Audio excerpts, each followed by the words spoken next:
saya Sanditya Rahmadiatri dan teman-teman saya ingin mempresentasikan hasil review jurnal kami yang berjudul Analisis Dampak Bauran Kebijakan Moneter dan Makroprudensial Terhadap Stabilitas Harga dan Stabilitas Sistem Keuangan di Indonesia. Jurnal Dinamika Ekonomi Pembangunan, volume dan halaman, vol 2, halaman 31-52, tahun 2019, penelitian Nisa Wulfatona Hidayati dan FX Sugianto, reviewer Sanditya Rahmadiatri, NPM 1915210016, saya sendiri, Cindy Pratiwi 1915210017, Rahma Amanda 1915210025, Tiara Aulia 1915210061, Azeki Zaluku 1915210112 dan Elva Naldi 1915210080, tanggal 20 April 2022. Latar belakang masalah. Bank sentral adalah lembaga keuangan sentral yang memiliki peran strategis dalam pengelolaan perekonomian suatu negara. Bank Indonesia sebagai bank sentral di Indonesia telah mengalami evolusi baik secara perkembangan maupun peran, tugas, dan tujuan. Seiring dengan perubahan waktu dan dinamika perekonomian, tujuan bank sentral dalam menjaga inflasi dianggap belum cukup untuk menjaga perekonomian dalam keadaan stabil dan terhindar dari krisis. Indonesia sebagai negara dengan perekonomian terbuka di mana dampak siklus bisnis global dapat berpengaruh ke inflasi melalui perubahan nilai tukar. Krisis keuangan akibat currency mismatch pada tahun 1997 sampai 1998 telah merusak perekonomian Indonesia dan mengakibatkan kebangkrutan perbankan. Melemahnya nilai tukar menjadi pemicu awal masalah likuiditas bagi perbankan. Krisis keuangan tersebut juga merubah rezim nilai tukar yang sebelumnya tetap menjadi rezim nilai tukar mengambang, sehingga tingkat nilai tukar rupiah terhadap dolar menjadi fluktuatif berdasarkan tingkat permintaan dan penawaran di pasar valuta asing. Oleh karena itu, tingkat nilai tukar oleh otoritas moneter harus dijaga stabil karena nilai tukar yang tidak stabil, khususnya yang mengalami depresiasi tajam, dapat membawa implikasi krisis keuangan. Krisis selanjutnya yang menyebabkan keguncangan keuangan global adalah krisis tahun 2008 sampai 2009. Awal krisis tahun 2008 dengan kondisi suku bunga dan inflasi rendah mengakibatkan terjadinya peningkatan risiko yang diambil oleh bank secara umum melalui aktivitas pinjaman yang kemudian mendorong peningkatan risiko di sistem keuangan. Hal itu disebabkan oleh inovasi produk di sektor keuangan dengan banyaknya produk turunan atau derivatif yang sulit dipahami oleh mekanisme transmisi kebijakan moneter. Krisis tahun 2008 membuka pandangan banyak pihak bahwa stabilitas sistem keuangan juga penting di samping stabilitas harga karena ketidakstabilitas sistem keuangan dapat mempengaruhi stabilitas makroekonomi, meskipun tingkat inflasi rendah dan terjaga. Tujuan penelitian. Penelitian ini bertujuan untuk menganalisis dampak moneter dan bauran kebijakan makroprudensial terhadap stabilitas harga dan stabilitas sistem keuangan di Indonesia. Metode penelitian. Data yang digunakan dalam penelitian ini adalah data sekunder yang berasal dari Bank Indonesia dan Badan Pusat Statistik. Data yang digunakan merupakan data time series secara kuartal dari tahun 2005 hingga 2017. Hasil penelitian, respon kebijakan SBI rate terhadap stabilitas harga dan stabilitas sistem keuangan. A. Analisis VECM. Dalam jangka panjang, instrumen kebijakan SBI rate memiliki hubungan negatif signifikan terhadap volatilitas inflasi. Kenaikan suku bunga SBI direspon dengan penurunan volatilitas inflasi secara signifikan sehingga mendorong stabilitas harga. Hasil ini sejalan dengan penelitian Amrini, Aimon, dan Sofyan 2012 bahwa kenaikan suku bunga SBI akan menurunkan inflasi karena menarik minat masyarakat untuk menyimpan uangnya dalam bentuk SBI karena mengharapkan pengembalian yang lebih tinggi. Oleh karena itu, peningkatan suku bunga SBI akan diikuti oleh berkurangnya jumlah uang beredar dan pada akhirnya menurunkan inflasi. Sedangkan dalam jangka pendek, hubungan antara suku bunga SBI dan volatilitas inflasi tidak signifikan. Dalam jangka panjang, instrumen kebijakan suku bunga SBI memiliki hubungan negatif terhadap volatilitas nilai tukar secara signifikan. Kebijakan suku bunga SBI secara signifikan menurunkan volatilitas nilai tukar. Kenaikan suku bunga SBI dapat menurunkan volatilitas nilai tukar sehingga mendorong sistem keuangan yang stabil. Hasil ini sejalan dengan penelitian Purnawan dan Nasir 2015, Wimanda et al. 2012 dan Wimanda et al. 2014 bahwa kebijakan suku bunga SBI dapat menurunkan volatilitas nilai tukar dan mendorong stabilitas sistem keuangan. Sedangkan dalam jangka pendek, perubahan suku bunga kebijakan tidak direspon secara signifikan oleh volatilitas nilai tukar. B. Analisis Impulse Response Function atau IRF. Perubahan kebijakan suku bunga SBI belum direspon oleh inflasi pada kuartal 1 hingga 4. Kebijakan SBI mulai direspon oleh inflasi pada kuartal keempat dengan volatilitas yang bergejolak tinggi hingga kuartal ke-11. Volatilitas inflasi mulai menurun pada kuartal ke-16 ditandai dengan impulse response yang tidak bergejolak secara tajam. Hal ini berarti inflasi tidak lagi sangat bergejolak seperti periode sebelumnya dan volatilitas inflasi mulai stabil dan mencapai keseimbangan pada kuartal ke-23. Guncangan kebijakan suku bunga SBI mulai direspon oleh nilai tukar pada periode ketiga dengan pergerakan volatilitas yang ekstrim dan tinggi. Volatilitas mulai menurun sejak kuartal ke-23 hingga jangka panjang volatilitas mulai mengecil. Meskipun volatilitas menurun, guncangan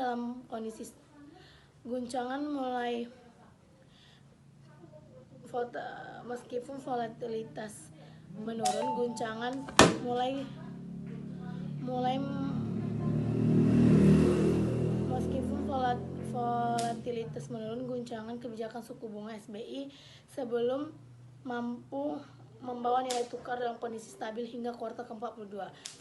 Volatilitas inflasi mencapai keseimbangan. Respon kebijakan uang primer terhadap stabilitas harga dan stabilitas sistem keuangan. A. Analisis VECM.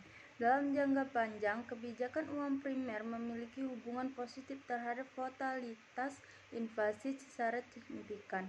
Kenaikan dalam jumlah uang primer akan meningkatkan volatilitas inflasi sehingga menurunkan stabilitas harga. Sedangkan dalam jangka pendek, kebijakan uang primer tidak berpengaruh secara signifikan terhadap stabilitas harga. Sedangkan terhadap volatilitas nilai tukar, kebijakan uang primer tidak memiliki hubungan secara signifikan. B. Analisis Impulse Response Function. Shock kebijakan uang primer direspon oleh inflasi pada kuartal kedua dengan volatilitas inflasi yang tinggi hingga periode ke-12. Volatilitas inflasi mulai menurun dan tidak begitu tajam pada periode ke-20 dan volatilitas inflasi mulai stabil pada periode ke-35. Volatilitas inflasi yang stabil menandakan bahwa nominal inflasi juga stabil. Shock kebijakan uang primer langsung direspon oleh volatilitas nilai tukar pada kuartal pertama dengan gejolak yang ekstrim mulai kuartal ke-25. Volatilitas mulai menurun dan tidak besar tetapi belum stabil karena hasil impuls respons masih naik turun. Volatilitas nilai tukar mulai stabil pada kuartal ke-45. Respon kebijakan giro wajib minimum atau GWM primer terhadap stabilitas harga dan stabilitas sistem keuangan. A. Analisis VECM dalam jangka panjang. Kebijakan GWM primer memiliki hubungan positif terhadap volatilitas inflasi secara signifikan. Kenaikan dalam ketetapan GWM primer akan meningkatkan volatilitas inflasi dalam jangka pendek. Kebijakan GWM primer juga berpengaruh secara positif signifikan pada leg 1 dan leg 2. Kenaikan ketetapan GWM akan meningkatkan volatilitas inflasi sebesar 0,97%. Pada tahun sekarang, kenaikan ketetapan GWM primer pada 2 tahun sebelumnya akan meningkatkan volatilitas inflasi sebesar 1,15%. Dalam jangka panjang, dampak kebijakan GWM primer berhubungan signifikan dan negatif terhadap volatilitas nilai tukar. Kenaikan ketetapan kebijakan GWM primer diiringi dengan penurunan volatilitas nilai tukar. GWM primer berpengaruh negatif signifikan terhadap nilai tukar. Berarti ketika GWM primer diturunkan, maka nilai tukar rupiah per dolar naik, dan artinya rupiah depresiasi. GWM primer diturunkan, maka jumlah uang beredar akan meningkat, sehingga menurunkan nilai rupiah dan mendorong inflasi. Inflasi pada akhirnya dapat menyebabkan nilai tukar menjadi depresiasi sesuai teori paritas daya beli, sedangkan ketika GWM primer dinaikkan dapat mengontrol volatilitas nilai tukar menjadi menurun sehingga rupiah apresiasi. Tentang analisis Impulse Response Function atau IRF. Shock kebijakan GWM primer mulai direspon oleh inflasi pada kuartil kedua dengan volatilitas yang besar hingga kuartil ke-12 dan mulai mengecil hingga kuartil ke-20.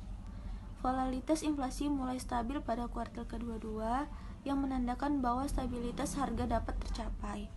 Respon volatilitas nilai tukar terhadap shock kebijakan GWM primer terhadap langsung direspon pada awal periode. Volatilitas nilai tukar tinggi hingga kuartil 10 dan mulai mengecil hingga kuartil ke-16. Pada kuartil ke-28, volatilitas nilai tukar mulai stabil, yang berarti bahwa stabilitas nilai tukar dapat tercapai yang kemudian dapat mendorong stabilitas sistem keuangan. Respon kebijakan GWM sekunder terhadap stabilitas harga dan stabilitas sistem keuangan, yaitu ada dua analis. Yang pertama, analis VECM. Dalam jangka panjang, kebijakan GWM sekunder memiliki hubungan negatif terhadap volatilitas inflasi secara signifikan. Kenaikan dalam ketetapan GWM primer akan diiringi dengan penurunan volatilitas inflasi secara signifikan. GWM sekunder merupakan cadangan wajib bank umum yang wajib dipelihara pada sertifikat Bank Indonesia atau surat berharga negara. Ketika ketetapan GWM sekunder dinaikkan, maka bank umum wajib menempatkan cadangan di sertifikat Bank Indonesia lebih tinggi, menyebabkan likuiditas menurun dan inflasi dapat dikendalikan. Sedangkan dalam jangka panjang, kebijakan GWM sekunder tidak memiliki hubungan secara volatilitas inflasi secara signifikan. Dalam jangka panjang dapat kebijakan GWM sekunder berhubungan positif signifikan terhadap totalitas nilai tukar. Sedangkan dalam jangka pendek tidak memiliki hubungan secara signifikan. Kenaikan ketetapan GWM sekunder diiringi dengan totalitas nilai tukar menjadi peningkatan pada jangka panjang. Yang kedua, analisis impulse response function atau IRF. Shock kebijakan GWM sekunder direspon secara tajam oleh volatilitas inflasi pada kuartal pertama hingga kuartal ke-12. Kemudian volatilitas inflasi mulai menurun ketika bergejolak secara tajam dan stabil pada kuartal ke-29. Shock kebijakan GWM sekunder langsung direspon oleh volatilitas nilai tukar sejak awal hingga kuartal ke-12 dengan volatilitas inflasi yang ekstrim. Volatilitas mulai menurun pada kuartal ke-13 hingga 24 meskipun belum stabil. Volatilitas inflasi mulai stabil pada kuartal ke-34. Respon kebijakan GWM valuta asing terhadap stabilitas harga dan stabilitas sistem keuangan. A. Analisis VACM. Peningkatan arus masuk modal asing telah mengakibatkan peningkatan kondisi likuiditas valuta asing perbankan secara signifikan. Arus masuk modal asing tersebut lebih bersifat jangka pendek dan berdampak pada kondisi akses likuiditas valuta asing yang dapat menyebabkan instabilitas nilai tukar dan gangguan pada stabilitas ekonomi makro. Oleh karena itu, kebijakan GWM valuta asing dinaikkan agar dapat mendorong bank mempunyai manajemen yang baik dalam mengatur likuiditas falas. Dalam jangka panjang, kebijakan GWM falas berhubungan negatif terhadap volatilitas inflasi secara signifikan. Kenaikan dalam ketetapan GWM akan menurunkan volatilitas inflasi. Dalam jangka pendek, kebijakan GWM falas juga memiliki hubungan negatif dan signifikan pada leg 1 dan leg 3. Kenaikan ketetapan GWM falas pada 1 tahun sebelumnya akan menurunkan volatilitas inflasi sebesar 1,38% pada tahun sekarang, dan kenaikan ketetapan GWM falas pada 3 tahun sebelumnya akan menurunkan volatilitas inflasi sebesar 1,11%.